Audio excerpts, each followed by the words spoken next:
May bubuhatin na naman tayo ngayong araw, kaya ngayon papakita ko sa inyo kung paano ang tamang paggamit kay Mia sa RG, at ang katapat natin ngayon ay madali lang kasi si carry lang naman ka, basta pagsimula pa lang ng game ang kunin nyo kagad ay second skill kasi tingnan nyo kung gaano ka-OP ang damage dito ni Mia kahit level 2 na yung carry.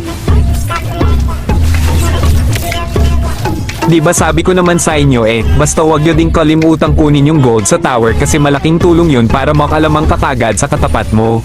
Papalibutan sana namin dito yung carry pero paakyat na pala yung mage at core nila, pero ayos lang yan kasi babawi naman kaagad tayo at hindi natin palalabasin tong carry. Basta share ko lang sa inyo guys na Windtalker ang first build nyo at isunod nyo na kaagad yung Skypiercer. At wag lang din puro kill ang nasa isip nyo kasi mahalaga pating nag-push kayo para mas mabilis nyong matapos ang laro para mabilis kayong makapagpa-rank up, at kapag nakapag-push naman na kayo dumalaw din kayo sa ibang lane para makatulong din kayo.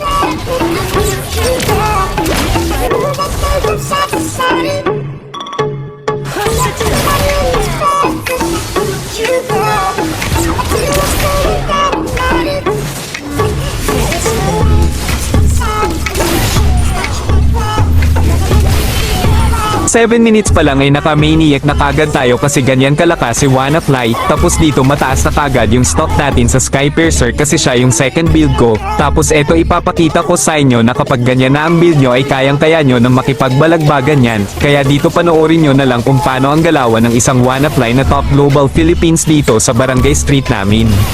Pero bago yan, kung gusto mo sumabay sa pagpa-rank up ko, comment mo lang ang ID mo at isasali kita sa rank game kung nakasubscribe ka sa YouTube ko. Can't fight the feet.